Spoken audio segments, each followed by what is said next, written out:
All right, hey everyone, welcome back to the Rally Report. It's the big one this week.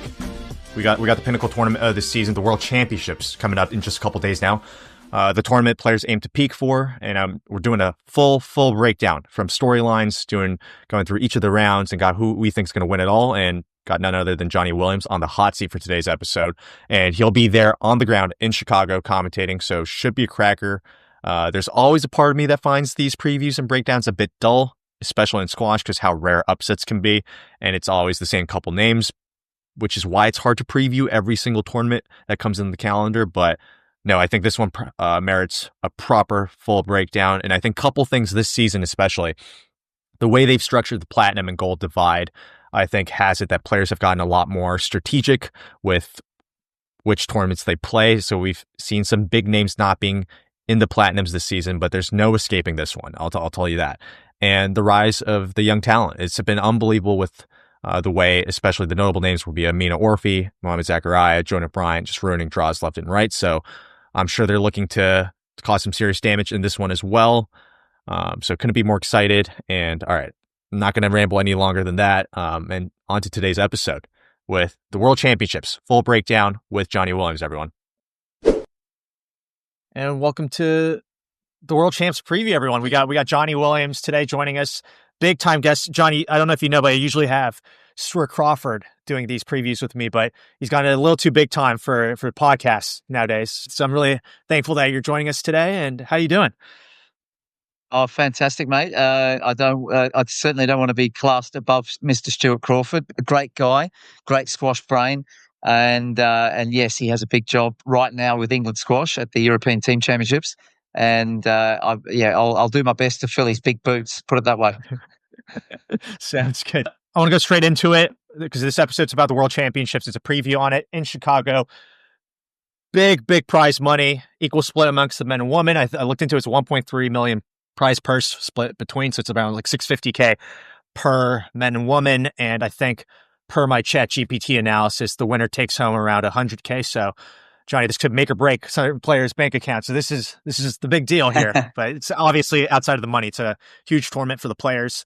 Rumors have it, Johnny, you're training up for this as well. As I've been looking through your Instagram. I'm surprised that you're not featured in the draw right now with what you can bring to the table.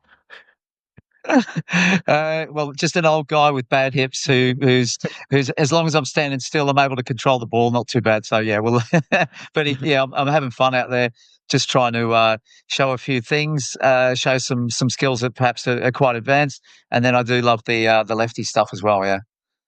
Yeah, players better watch out. Any slight injuries, Johnny's here to take your spot. So, but yeah, well, why don't we start with the women's draw? We'll kind of break it down, and then we'll shift over to the men's. But yeah, let's start off with the women's. I guess we can start with round ones and general talking points is how I want it structured.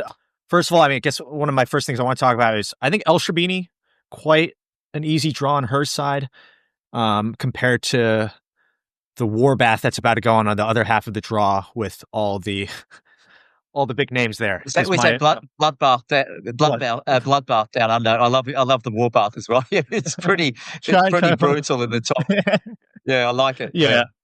Well, yeah. What do you think on that, and on any big names, any difficulties in certain players' draws before we kind of crack into the specifics of matchups? Yeah, 100%, Sean. I agree with you. I had a podcast with Jerry Gibson just a few days ago. We spoke about the draws as well, but that's something that popped out to me, that when you're in Shorbagy's position at the moment, as she has been, and she's sort of been displaced by Gohar, no doubt about that. Gohar's at the peak of her powers, it would seem, wanting to defend the title, but you got Shorbagy, obviously Warrior Princess, gunning for that eighth, get that equal number with Nicole David. I mean, the stage is just set, isn't it? It's just absolutely brilliant. It's a great narrative. I can't wait for it as a commentator going over to the US. First time I've been in the US to do a tournament, so really excited about that. And the storyline is set. Then you got these other, these other princesses, if you like, that are carrying a pretty big sword, and they also have a lot to say. But Shorbagy, yeah, she's got it. I think you're right in terms of the draw. It's a soft draw for her. She's, without disrespecting the other players, she's got Georgina Kennedy in her quarter. The question mark for me is, and I can't answer it for you, is she seems to have disappeared for a little bit. usually that means she's hard at work fixing up any of the issues that have been troubling her the last few months. And with her, the issues that got exposed were movement. When she's a little bit sluggish into that front right, and that's getting exposed. It's been exposed by Elamami.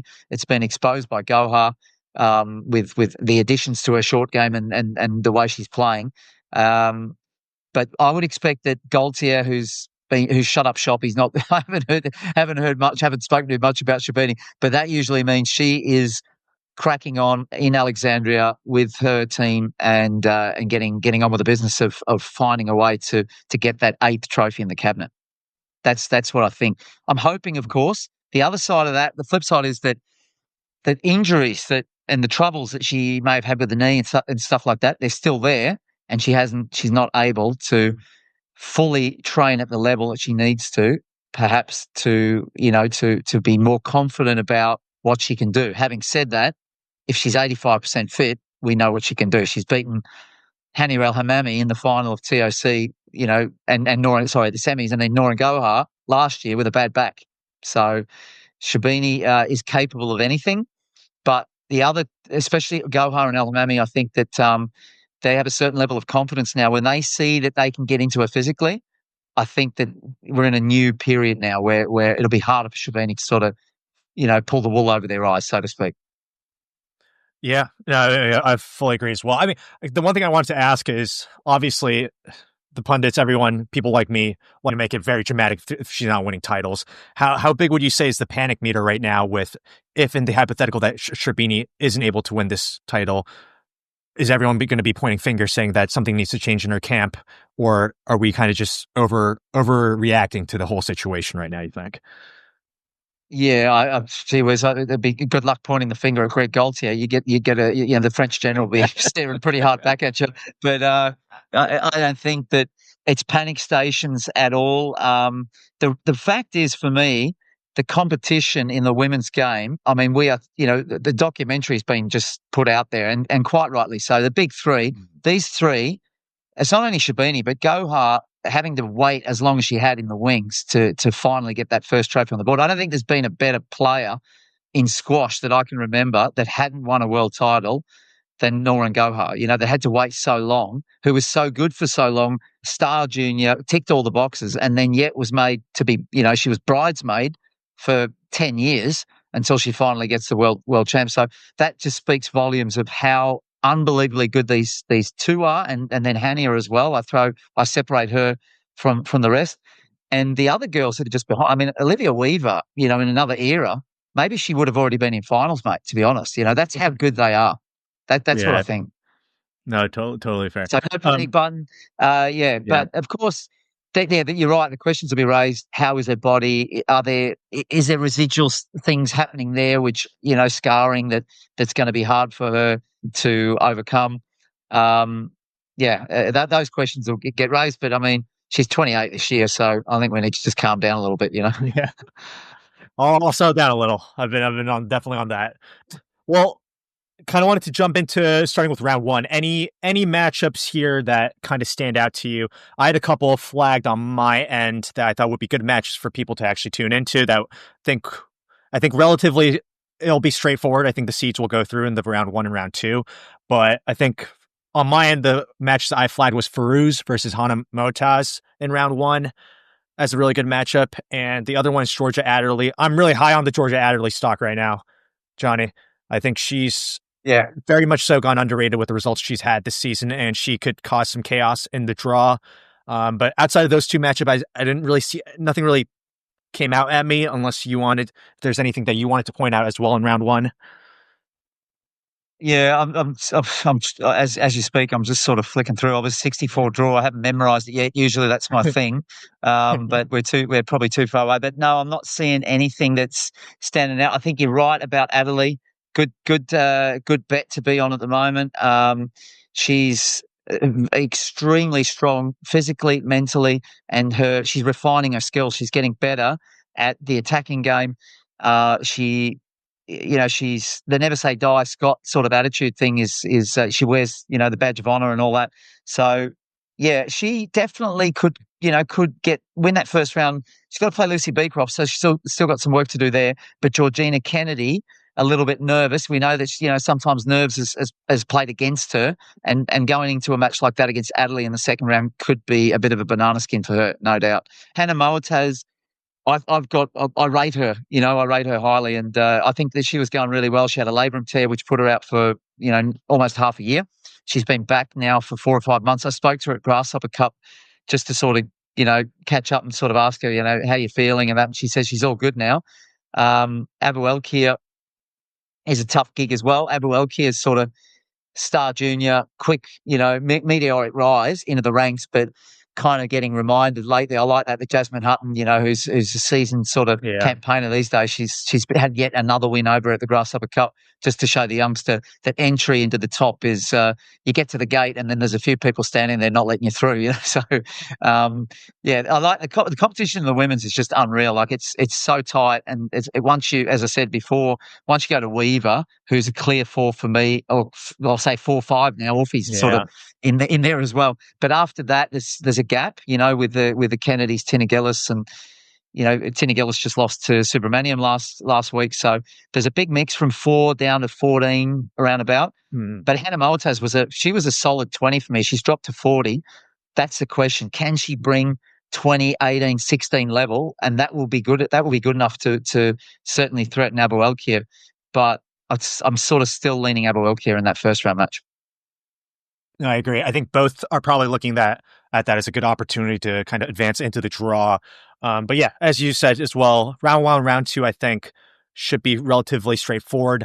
I think I did flag the Gina Kennedy versus Georgia Adderley. I think that could be a huge battle with the scalps Adderley has had. Yeah, but I think round 3 is where it gets very interesting. And now I think we have some very good, solid matchups that I start getting confused as to who would come out on top. The first one I flagged was Watanabe versus Tina Gillis. I looked at the head-to-head. Tina has dominated the matchup in the head-to-head, but the last time they played, it was 11-9 in the 5th at Elguna. So maybe it seems like she's putting everything together this season. Everything is put together. So maybe that could be a strong challenge. Maybe Watanabe is looking at this as a huge opportunity. Also, I feel like Tina gets a little softer when she plays her friends, and it's definitely documented that she's close with a lot of people on the tour, and I think Watanabe is one of them. So maybe that could be a nerve factor, is what I flagged. But yeah, I wanted to get your thoughts on this matchup and kind of round 3 as well. Oh, that's it. Interesting what you say about Tina. She needs to unfollow those girls on Instagram and just sort of and send a message. But I don't know. I think that she's able. She's got no problem to separate the friendship thing once she gets on court, even if it appears to be that way. I felt that Tina Gillis played pretty well in Zurich, and she had a tough. She lost out to Subramaniam, but the court conditions were so chilled in the Hauptbahnhof in the main station. So I felt that the court conditions definitely leaned towards Subramaniam. Like if she had to pick a court and an environment, that'd be it to have to play Tina Gillis.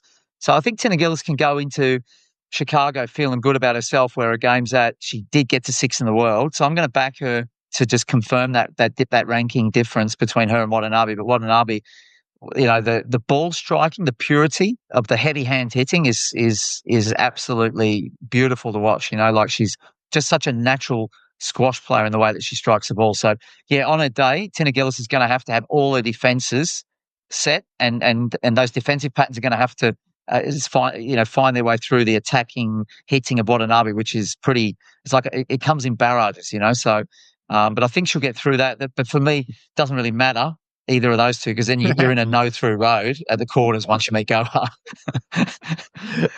That's very funny. Yeah, Gohar is not someone that you can just go upset. So that's a great point. The other one I flagged was the Amanda Sobey versus Siva.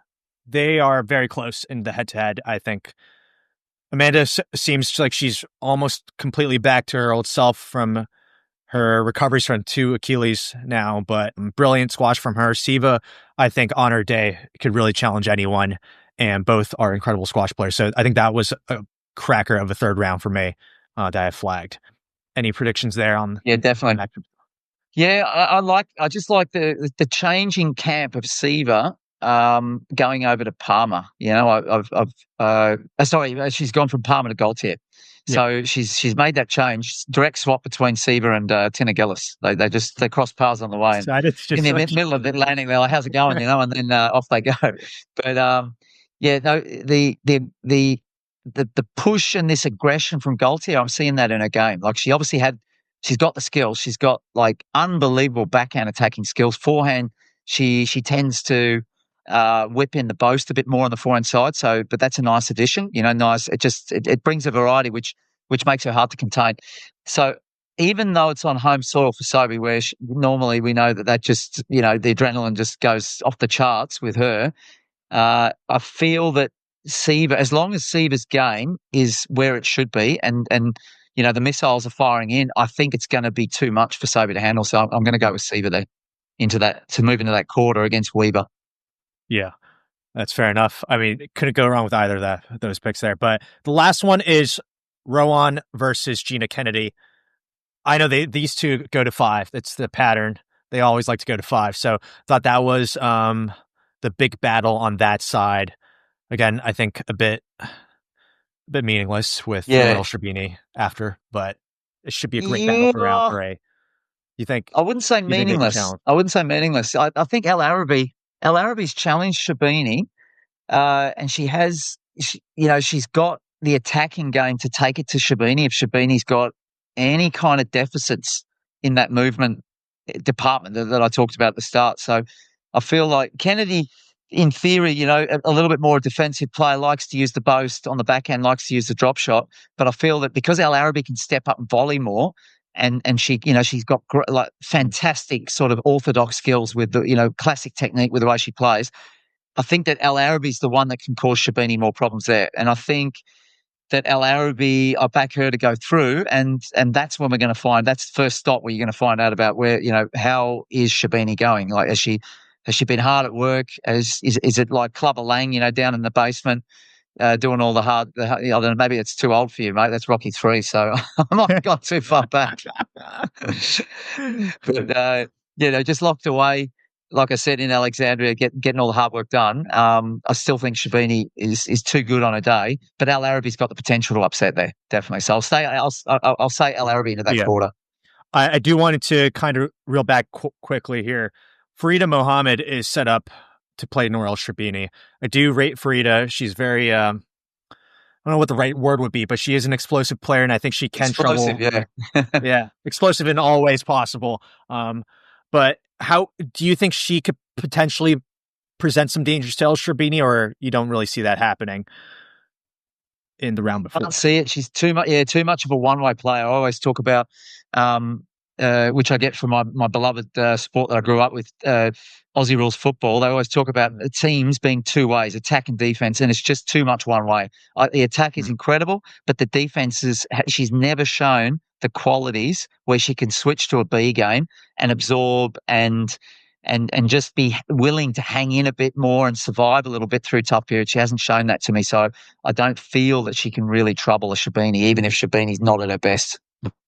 Yeah, that makes sense. I guess we'll move on to the quarterfinals. This is where we have some very big battles here. People in Chicago, get your tickets. This is where you get it. I want to start off with, I mean, there's the big headline here for the quarterfinals, which is Hania versus Amina Orfi.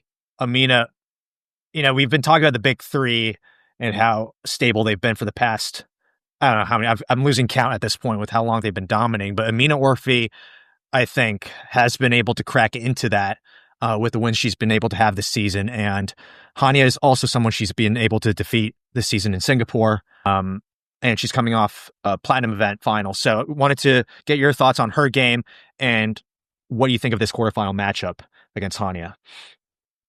Yeah, I mean, it's worthy of a semi, to be honest. In another event, they you know, she just beat Shorbagy, obviously, in Alguna, so the confidence is not going to be lacking.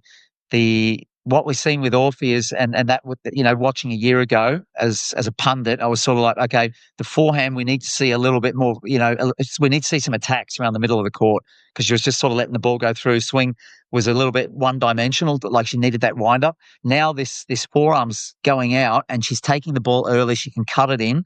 She can switch it up. So she's developed certain deceptive elements there, which she needed to bring. At the front of the court, we've seen a hold drop come into her game as well.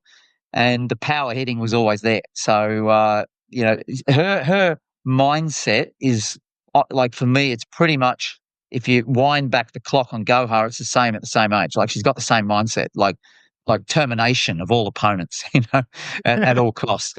So, but Hania has also impressed, obviously, over the last 12 months. She's had developed that really good relationship with Laura Massaro.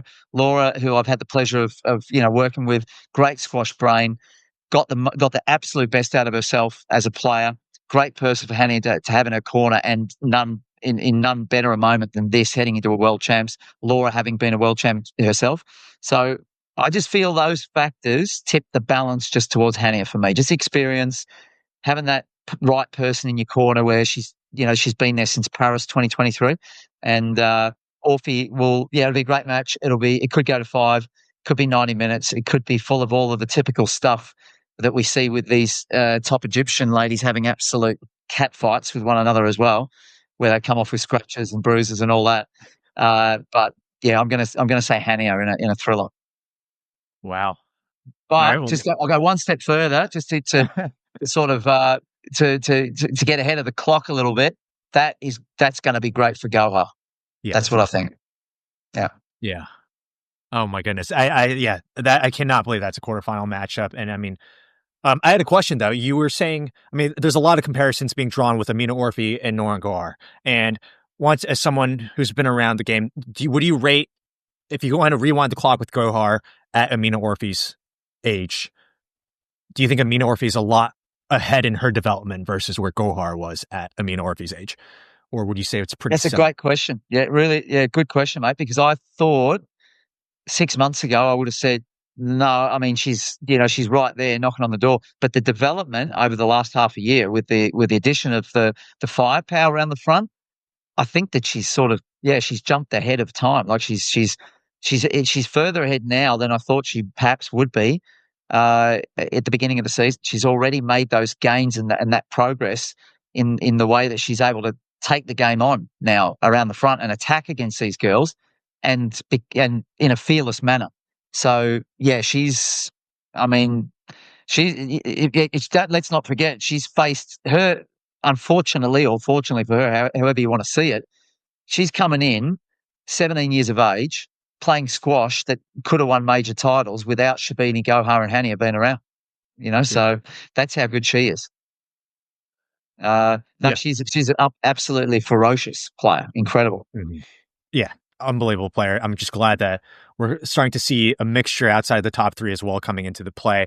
The other one I had lined up was Olivia Weaver. She by no means has an easy draw in this, because kind of looking at her entire matchups, she's got a challenge in every round with the players stacked up there that I think is a bit underrated with the path she has to the semis. But I think either Amanda or Siva in this quarterfinal matchups is going to be also a huge test for her. A lot of hype has been generated around Olivia Weaver these past 12 months with her consistency, but I think Siva and Amanda present to be the perfect challenge. And I know you selected Siva to move on to the next round, and Siva has beaten Olivia in the most recent matchup. So would be interesting to see how that matches up and what you think of that matchup, and perhaps your prediction on that one as well. Yeah, look, obviously, I'll say my technical guru, the guy that I've looked up to the most since forever, Rodney Martin, in terms of ball striking technique, had a big influence on the way that I think about hitting the squash ball as well. He has been fantastic for Weaver. We've seen that hardening, that edge that he has added to her game over the last years that he's been working with her, and I feel that hardness and that experience that she's gained, on top of the fact that she was already such a talented ball striker, good shot player. Now her B game, we've seen her B game get her out of trouble on many occasions over the last couple of years. So that for me is enough to sort of say that, yeah, there's certainly going to be weight on her shoulders. She's going to feel it. American on home soil, seeded 4, expected to go semis. But when I look at the way she goes about her business, she doesn't really give me the projected image that she feels stressed by that. I feel that she is able to. What stresses her is trying to find a solution to beat the big 3 and Orfi, more than anything. So I feel that she handles the early round matches. If you look at her results, Sean, she absolutely carves through most of the time. And that's an indication of someone who doesn't suffer from nerves. They know what they're about. They set a plan and they're very good at executing it. So I see her being able to get through, to the quarterfinals unscathed.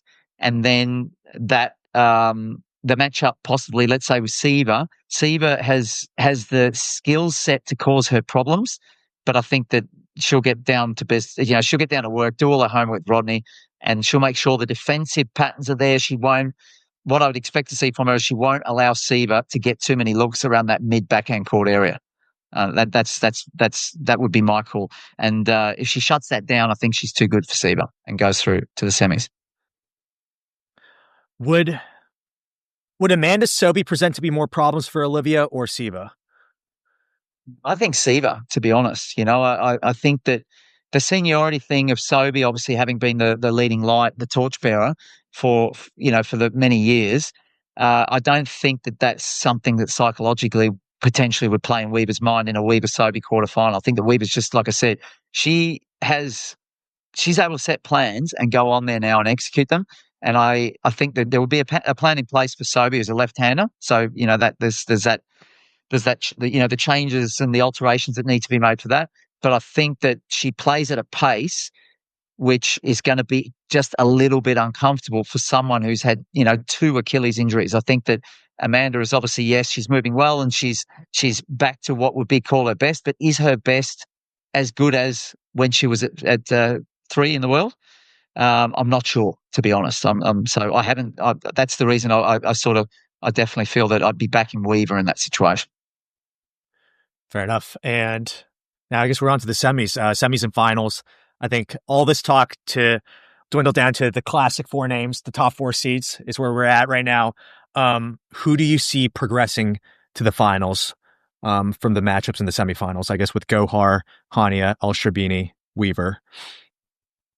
Yeah, I picked Gohar, as I said before, because I think that that Orfi and Hania are going to bash each other up in every possible way. Because the thing is that Orfi she'll literally go, we talk about players that are willing to leave every possible bit of energy on there and exhaust all avenues. Well, she's going to do that. So that's why I think that match is going to mentally and physically drain Hania to a point it's going to be very hard to back up.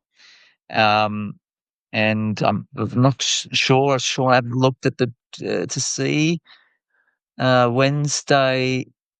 Okay, there's a day between. That is not a bad thing for the winner of that match. So there is a day off. That does help, and it's certainly, but it doesn't change my mind. I still say Gohar. And yeah, Shorbagy, as I said, like Weaver went very close at the World Champs in Cairo, pushed her to 5 games. In the 4th game, she was even, there was a hint that she might sort of take command of that match, and it was close. She couldn't do it there. I mean, it's not going to be a better opportunity now here than in Chicago in the United States of America on home soil. But I just can't pick against Shorbagy. Like it's just like I feel like you're picking against the greatest player of all time. Yeah. So I'm going to go with Shorbagy. Yeah. And then the ultimate final between, I guess, the classic matchup between these two, Gohar versus El Shorbagy. I'm going to take a stab and guess that you're going to pick Gohar over El Shorbagy here with the way I've been seeing this conversation flow right now. But I guess you're betting against the greatest player of all time now. So who's your pick? I wish I'd been a fly on the wall in Alexandria the last 4 weeks so I could actually see what was going on, because that would just give me a better insight. Because I do feel if Shorbagy is going in feeling fresh, feeling fit, I think that she can get her 8th. But yeah, without knowing that, I'm sort of like staying, saying I'm going to go on form. Gohar's been the form player of the season. I feel that the weight of getting that first title definitely will help her to defend it. But there are just, there is that.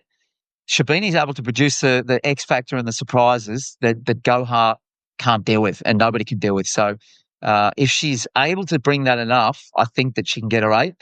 But if you put a gun to my head, which you're not going to do, I know that. But if you do, then I'm going to go. I'm going to go with Gohar. Fair enough. I guess that kind of sums up our women's draw, and we'll transition over to the men's. Okay, so we got the men's draw.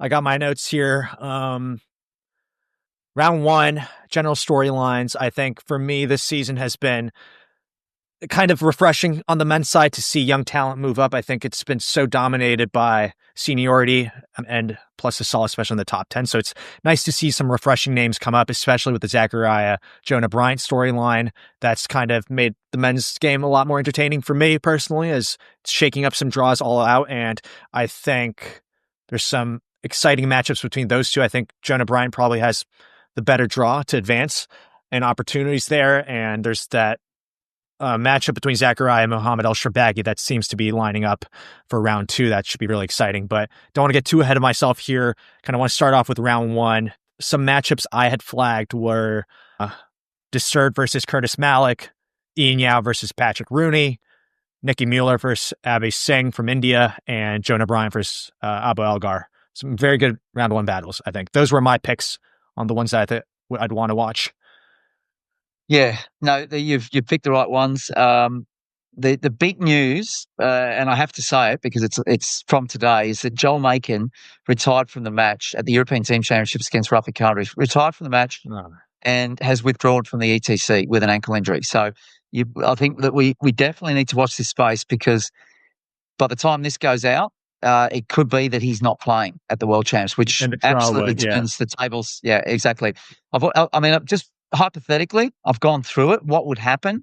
What would happen is that Marwan, who was lined up to play his brother in the 16s, assuming that his brother Mo would get past Zach, but Marwan would take that spot. Now, that obviously the benefits for Marwan are pretty big. So he moves into Joel's spot theoretically, and that would give him a pathway to possibly go all the way to the quarters, as a seeded player for that. The other one is Cardenas. Cardenas is obviously been on the rise, absolutely solidified his position, closing in on that top 16. He moves into the spot he moves out of the 17-32 zone, goes into 9-16, and then he gets a look at Marwan's draw, which is huge for him as well, because that gives him a chance to at least go to 16s at the biggest event of the year. Because not only, as you mentioned correctly, Sean, the prize money is the biggest, but the points are the biggest as well. So there's a little bit more weighting on points at this event for the same round results that you get quarters, semis, finals, etc. So big news. We'll leave it at that, and we'll just see what happens. But like that I'm taking that into account when I look at this a little bit, because I heard it and saw it happen today. So it could change things quite a bit. Yeah, it is such a shame. Joel Macon, I think, yeah, a lot of people know have not shied away from it from this podcast. Is definitely my favorite player to watch. Despite everyone says he's boring to watch, I think it's incredible to see his rise, and especially this season. So knowing who he is as a player, I'm going to be on the belief that he's going to miraculously return and play good squash in this tournament. So fingers crossed for that. If anyone can, speedy recovery. It's him. Yeah. Yeah. If anyone can, he can do it. That's for sure. If there's a way to get an injection, whatever, he'll go through he'll slip through the cracks if he needs to get over there. But if he's not there, there's those other possibilities there. But look, Jonah Bryant, as you said, he has the draw that offers him a pathway to go into the 16s. He's got, as you said, a Bulgar in the first round to play the Zuki, possibly. But Jonah Bryant's form suggests to us that if he's able to bring the two-way squash, so the attacking and the flowing and the heavy hitting that he brings, and then his unbelievable mobility and speed, if he can bring that for long enough, I can see him winning a first round, a second round, going to the 16s, and then having another crack at Moman, where he almost took him out the last time he played him in Cleveland, I think. So, Jonah is for me, it's going to be come down to his belief. Does he believe that he belongs in the quarters already? that's going to be a big factor. I hope he is. I'm sure a lot of people and backing him. I think he's won over a lot of different people. I'm curious to get your thoughts on like what if there's one or two things that has impressed you. We all knew how great of a junior player he was. There was a lot of hype around him, but especially this season, he's fully moved on to the senior tour right now in the PSA. What has impressed you the most? What has took you by surprise in his game? The biggest thing that's taken me by surprise is how quick he is. Like, I knew that, I watched him as a junior and he moved around the court. But when a junior, 18 going on 19, goes on the tour and you see him moving up towards the 30s, the more I've watched him the last few months, I start to see the way he moves around the court. And I'm like, well, actually, he's moving like a top 10 guy. Like he's able to he's out of position and he's finding a way to go around huge explosive movement, lunge stretch, and he's getting under balls that other players, if you put him in the 30 bracket where he is, there's a bunch of players there that just don't get those balls back. So that speed that he possesses is absolutely a weapon, a major weapon. And skills wise, his racket work, he's been so well groomed and trained by his coach Rob Owen. If he grows quickly in the way that he understands the game and understands when he needs to switch to being, closing the court down a bit more, not opening it up too much. There's no reason why this guy cannot continue just to gradually, incrementally move up towards 20 as Zakaria has done. And I feel like, in 18 months, he could be like literally knocking on the door, top 12, top 10. And this is, this is the draw which can make the difference, Yeah, he's got a great draw. I want to move on to round two. I think there's a couple that I flagged, but in round two, I thought the Dimitri Steinman, Mezen Hisham has been out for the past couple months.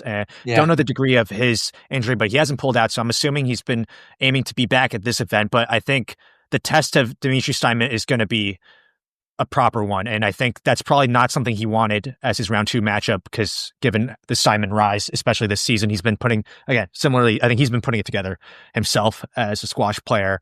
And I'm curious to get your thoughts on Dimitri as a Swiss player, and I know you're based in Switzerland right now.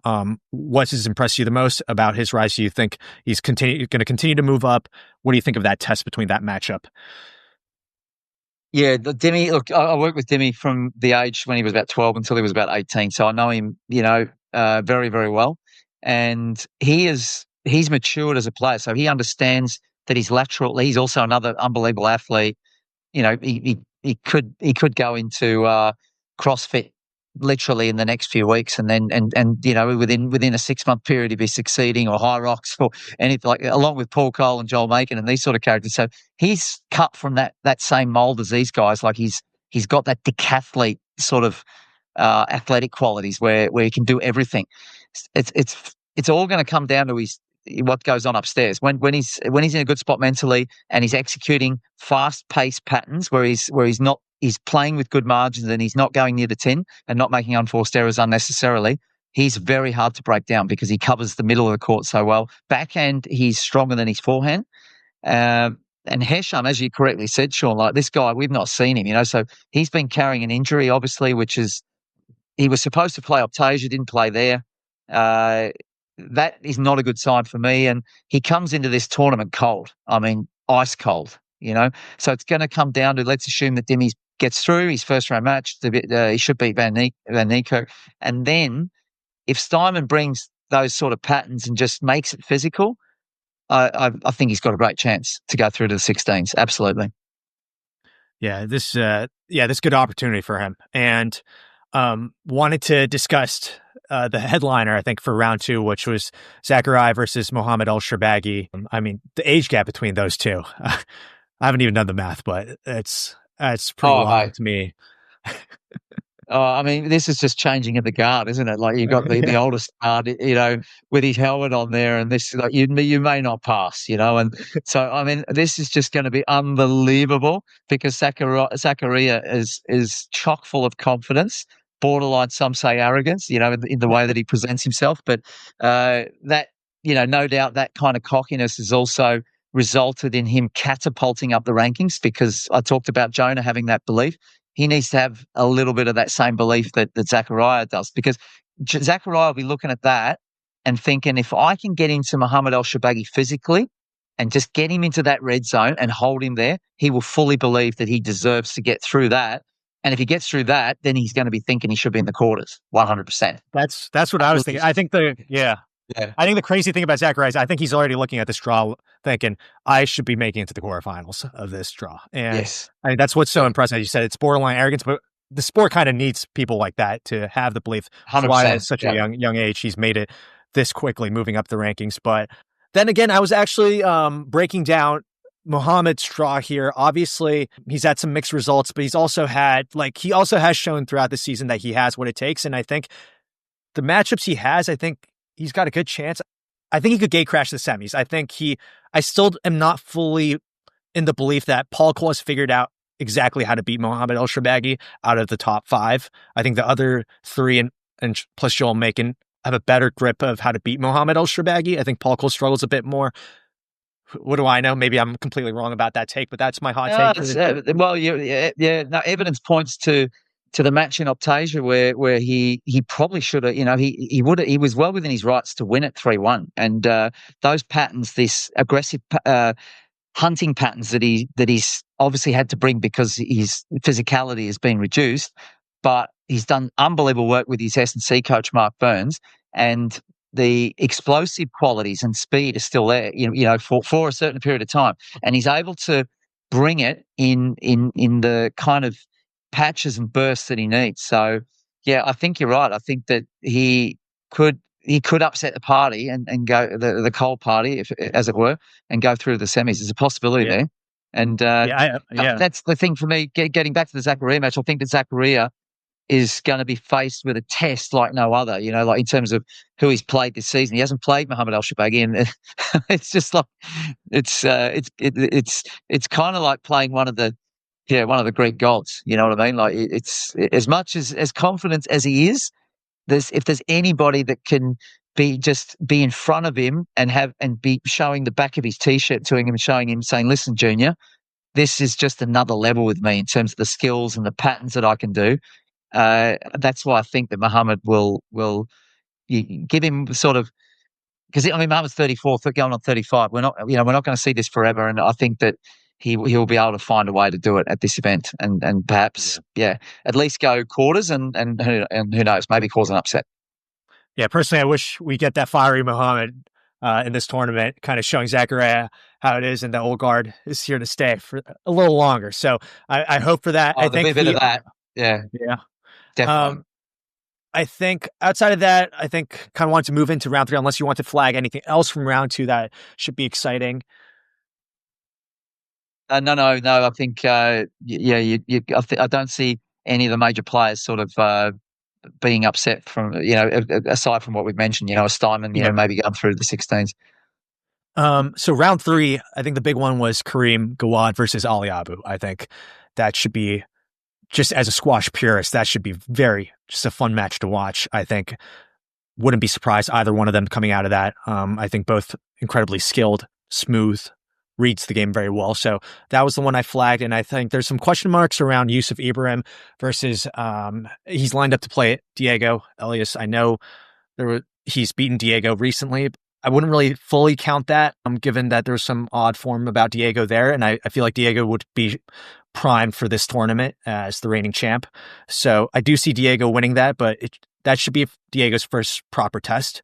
And the thing about what I love about Yusuf is whoever he plays, he's there to win. He never backs down from a fight. So that should be an exciting match to watch. Those are the 2 that I flagged, and obviously the Shorbagy brothers, which the draw could change, should be an exciting one, is what I had flagged for round 3. Yeah, no, absolutely. Yusuf Ibrahim for me is, the biggest X factor outside the sort of top 6. Because I feel like he's shown that he's capable.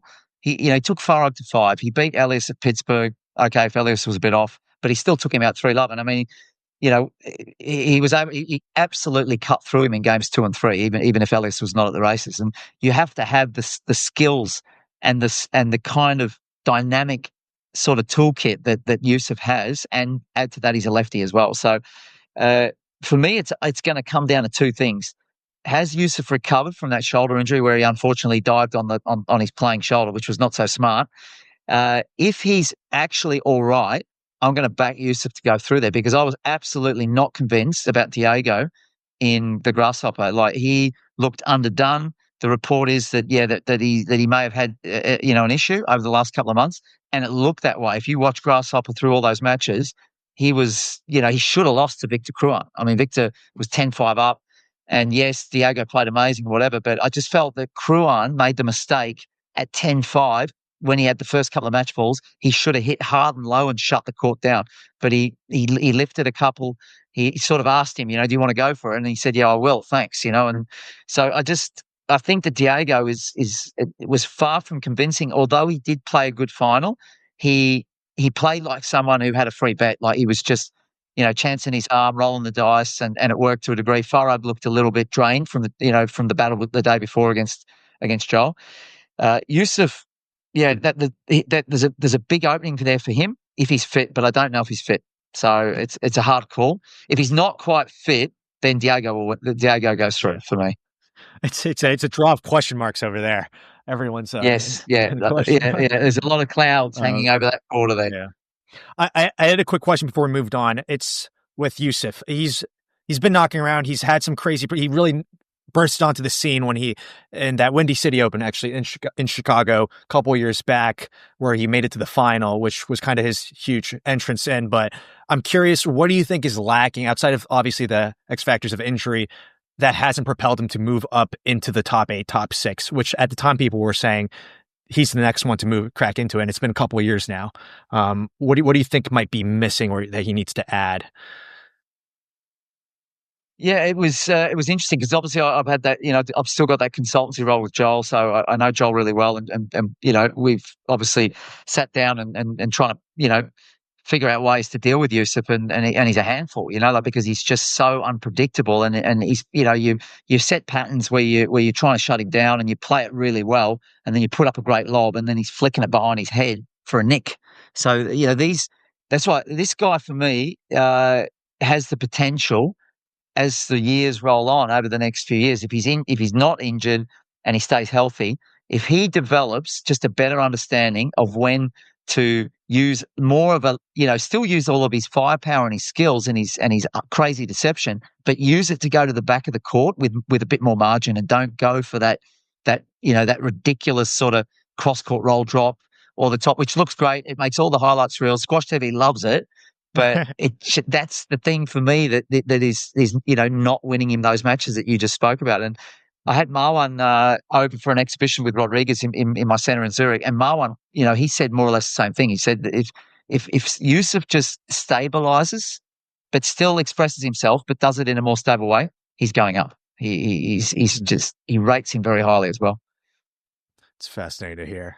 Okay. And I want to put you on the spot on the Korean Gawad Ali Abu match. Who do you have going for that round? Monster round for it? Oh yeah. So Ali Abu he's another one. Like I don't put him in the same sort of bracket as a Yusuf Ibrahim, obviously with the lightning skills and all that kind of stuff. He's got he's more of a developed player through having incredible speed, and he's light and durable, and he can bring that for a long period of time. He's up on the short line. He's been volleying more, and he had to add that to his game if he really wants to push into the top 10 and beyond.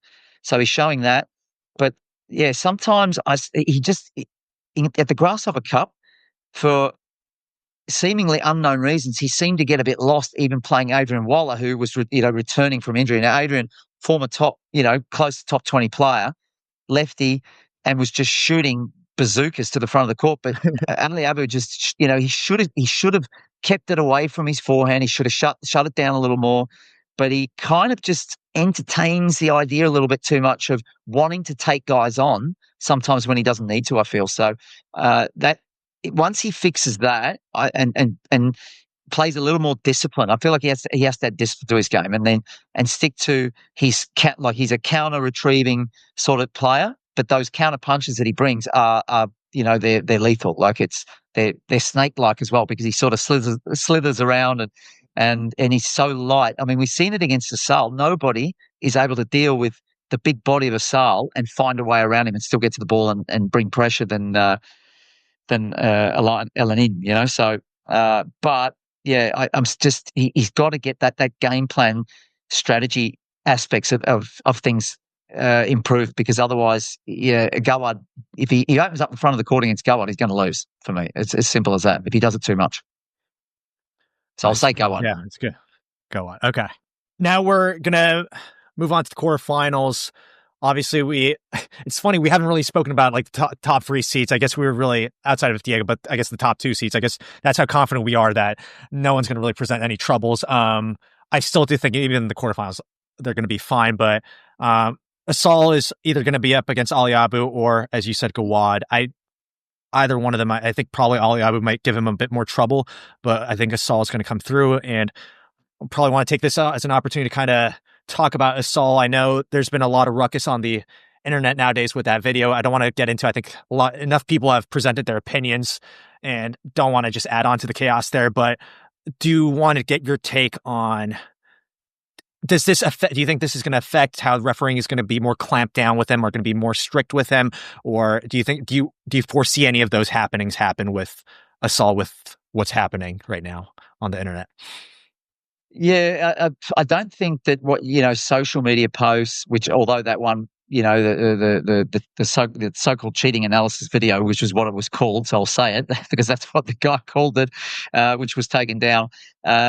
I don't think that is going to sort of rock the boat at WSO. They sort of having emergency meetings and sort of saying we need to deal with this or whatever. But for me, there are certainly elements which have crept into his game, I think, where he's become a bit untidy, if I could describe it like that. I think he's just become a little bit untidy. The legs have sort of gone out a little bit too much. The clearing movements have just become a little bit more in the grey zone. So yeah, I think that I would expect that the referees have clocked it and logged it in their books, and that they will be a little bit hotter on it, but not in some major way, Hopefully Mustafa, who's proven in my book, he's proven last year winning the British Open, winning in Paris, winning in the Egyptian Open, that he has the goods to be tidy and cleaner in the way that he's moving and accessing and all that around the middle. His firepower's enough, like his game's enough. So there's no two ways that James Willstrop has, anything that he felt was not correct about the way that Mustafa was behaving on court. Mustafa's been told. So, let's hope that Mustafa just brings out his best, and he's going to be, either way, he's hard to stop either way. Yeah, fair enough. Surprisingly, I mean, we got to first acknowledge he's very young still, but it's a shocker to me that he hasn't won the World Championships yet at this point. So it is a big title that he probably, I'm assuming, really wants. Probably a lot going in on his head. But the other matchup was Paul Cole versus either Shorbagy brother. I do think if it's Mohammed, I think that's going to be a great match. I do really think that if Mohammed's up for it, that could be a upset. But want to get your take. Do you think Paul should be safe to just roll through the semis, or you think there's going to be some troubles here with either Shorbagy brothers or even Zakaria maybe? Yeah. No, I think that I'm going to back Mohammed to go through there, and I'm gunning to see that kind of match. I'll be breathing down the producer's neck as well the day before, saying I want to be on that match. So because I just think it Cole's physicality and wanting to keep Mohammed sort of pegged back and playing he'll be playing a brand which is obviously slightly on the conservative side, but taking his attacks in when he should be there, working the game and trying to get Mohammed tired. And has Mohammed is he able to bring the firepower quick enough and in the right moments? To be about moments, like he needs to get to 7 all, 8-7, 9-8, and just get that nose in front. And then he's definitely capable of making Paul feel a bit nervous and winning games and then putting 3 games together. There's no two ways about that. But I'm not hearing that the venue is going to be like the Zurich main station, very cold and very chilly at 14 degrees, or let's say Qatar, where it might be a bit more suitable. I'm hearing there's going to be more of a normal temperature. So I just feel that Mohammed, who's looking for maybe the one last hurrah, where he has this unbelievable match where he leaves everything out there and he doesn't have too much left the next day, he's still that's what he plays for at the end of the day. So he certainly would. If he didn't have support early in his career, he's going to get it now. If he can put himself in a position to win a match like that, the crowd will get behind him, and I think there'll be a lot of viewers to get behind him. But Paul's just the ultimate machine to sort of put stoppers in that kind of stuff. So I think I'll call Paul to come through 3-1, 3-2 in a lengthy affair. Yeah, wanted to kind of touch on Paul. I think there's been a lot of, again, as dramatic as all squash fans are, as soon as he's not winning titles, people are saying Paul Cole has completely dropped off. Personally not buying into it. Do you think, or are you kind of buying there might be a little bit of form drop off, or do you think maybe the other three players have kind of added more elements to their game that Paul might not have in this past off season, or figured how to play Paul a bit better? I think that definitely the top three, like they're,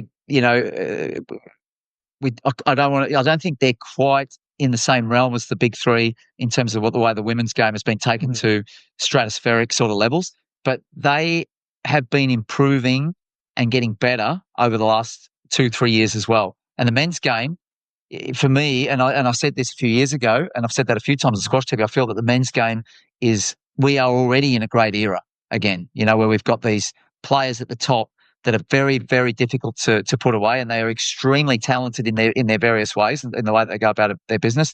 Farag with the weaving and just the all round squash brain and engineering perfection, and then Diego with the South American smoothness and classic sort of traditional style of squash from another big bodied player who covers the court so well, and then Mustafa, the most dynamic mover and explosive player that the game's ever seen, possibly. So maybe Jahangir would have something to say about that. But these three guys have pushed the level up. So I think that Paul has perhaps he's not been able to add the more attacking elements to his game that he would have needed to convince you of what you just asked. Like, has he just sort of fallen behind them a little bit? Well, the answer is yes, because the results say so. Right. But like you say, he's fallen behind to number 4. So I think a lot of people would give their pinky finger to be number 4 for a long time. If you wanted to. So is there any other matchups in that round that you want to kind of brush over? I mean, the only thing is the chaos of the Yusuf Ibrahim Diego. There's a lot of question marks there that who's going to come out of that. But and also the Joel Macon. So I guess that part of the draw is going to be a complete switch up. I mean, we can release this episode and then next day the draw looks completely different. So we never know. Yeah. But no shifting plates going on there. Like Elias against Yusuf. Yusuf has got the goods, I feel. Depends on how his shoulder is. Elias, I know that it's going to be a struggle for him to get right. He's not going to be in the physical sort of space that he needs to be for this event, but he's still good enough to get to the semis at least. But either Joel or Marwan, depending on what happens there, Joel, I would be feeling quite confident that if he's fully fit, that he has a great chance to get through there. But Marwan, the Jackal, will be eyeing if he's the one that actually moves into that part of the draw, he will be eyeing through to the semi-finals as well, or he'll have distant eye on it. Put it that way. So the semi-finals, I think we're both aligned that it's going to be Asal and Farag for sure, and there's going to be maybe some upsets here and there that could have altered the draw. But I'm assuming that you're backing that Farag and Asal will probably move to the finals, even from the semis, no matter who the players show up there. Or do you see some X factors that could present to be challenges that hinders them? No, I feel that top 2 for me. They've Diego's not been able to sort of back up that world title that he got, and there's just been a little bit too much controversy which has followed him. It's not even just the TOC incident. If you look at, like, let's go back to Singapore, Sean, where there was just like it was odd things happening in his matches where he seemed to be disinterested against Paul Cole, and then he turns it around and wins 3-2. Then he's 2-love up on Farag in the final, and then he loses 3-2 very quickly. So those kind of inconsistent sort of patterns don't suggest to me that he has the stability of Farag and Asal when it counts. And those two have proven to us over not just this season but before as well that they're bankers to go into the final. Mm-hmm. I see. So before I make you choose between Farag or Asal, I wanted to ask you the general question of who do you think has the easier path to the final? Yeah, I would probably say Ali Farag slightly. But I mean, Asal, the way Asal's dealt with Goa, recently when he's played him, and he's having 3-love wins in 37 minutes. He's had a victory at Optasia over Paul Cole, admittedly after having beaten the two Shorbagy brothers 3-2, 3-2. So he was definitely jaded, let's say. But he put him away 3-love in 40 odd minutes. So Asal's got the ability now, which he didn't have before. Those matches that years ago, but even when he was winning as a youngster, 20, 21 years of age, they were going the let field and going forever. Those days are behind us, I think. So I don't think that the draw is going to play a factor there. Put it that way. Going into the finals. That's a good point. So I got to make you choose now. Who do you have winning it all? Yeah, look, I'm a fan of both of them. Asal came to Zurich a couple of years ago, did a clinic, was unbelievable the way he worked with the kids, presented himself. I've always had a good off-court rapport with Mustafa. I just hope for him that he has a good event and controversy sort of doesn't follow him, and that he does all the talking.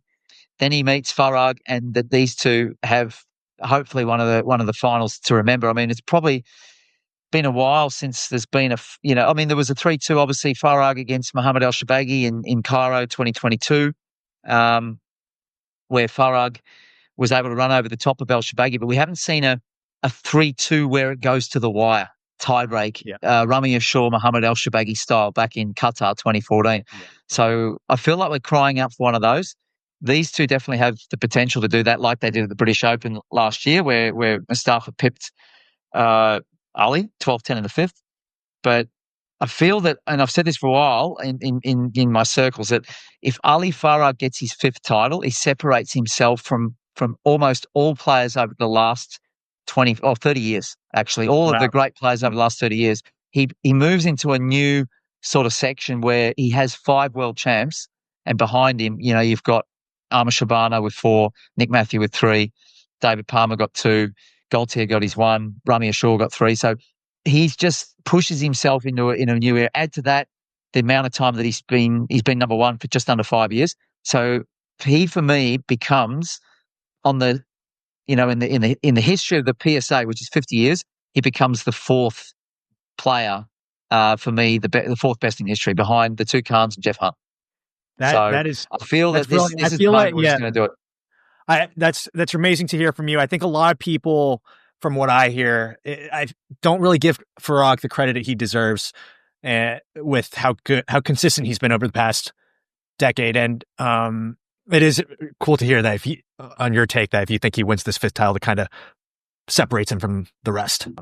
I think that he already is, to be honest. I feel that he's been more consistent, but this would just put it to bed, Yeah. But it's and the challenge is huge. So he's got to get past Mustafa. So it's such a worthy challenge as well. Like it's not like he's going in favourite either. So it's it really makes it tough.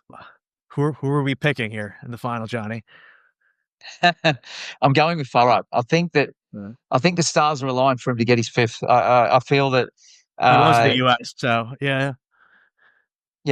I feel that he loves Chicago. He's got great, obviously his squash DNA has great memories of everything that's gone on in Chicago. So I can imagine that he will get down to business. He'll get comfortable out there, and he'll be able to put enough work into Mustafa that he gets through in a tough 5-game battle in the final. Brilliant. So there you have it. I'll wrap it up there. I completely lied to Johnny. I told him this is only going to take him like 45 minutes. Completely lied to him about this. So I apologize, but appreciate him jumping on and kind of giving us all these bold takes, and kind of breaking down the world champs. And very excited to have you there commentating. It'll be super fun. Yeah, no, thanks, Sean. You're doing a great job. The podcast is out there that are bringing, these insights and also the chats you have with players. I love watching it, and keep doing it. You're obviously, crafting your way into that podcast, industry in squash. So we need guys like you to bring squash further onto the map in the US as well and around the world. I appreciate it.